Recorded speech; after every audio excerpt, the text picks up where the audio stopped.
Deixa Jesus queimar na sua vida. Ele quer te transformar. Ele quer te purificar.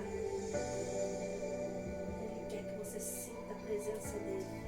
Deixa Jesus queimar o seu coração, purificar a tua alma, o teu corpo e o teu espírito. Ele está aqui, quer queimar na tua vida. Onde a nuvem for, eu também irei. Se ela não for, nem me moverei. Onde a nuvem for, eu irei também. Se ela não for, nem me moverei. Eu não saio mais daqui se a tua glória não vir. Se a tua glória não vir,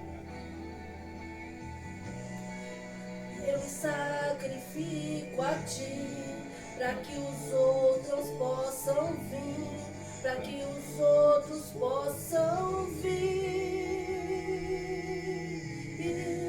Tu és a fogueira e eu sou tua lenha.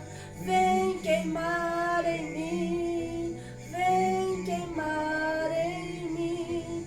Tu és a fogueira, eu sou tua lenha.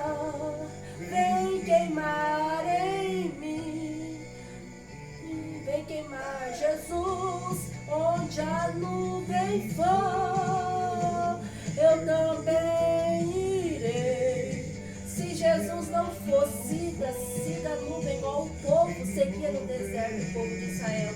Só vá se Jesus for contigo. Deixa ele queimar a tua vida e mudar a tua história. Se ela não for, nem me moverei. Não saio mais daqui se a tua glória não vir.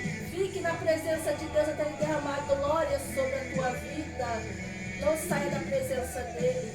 Eu me sacrifico a ti, para que os outros possam vir, para que outros possam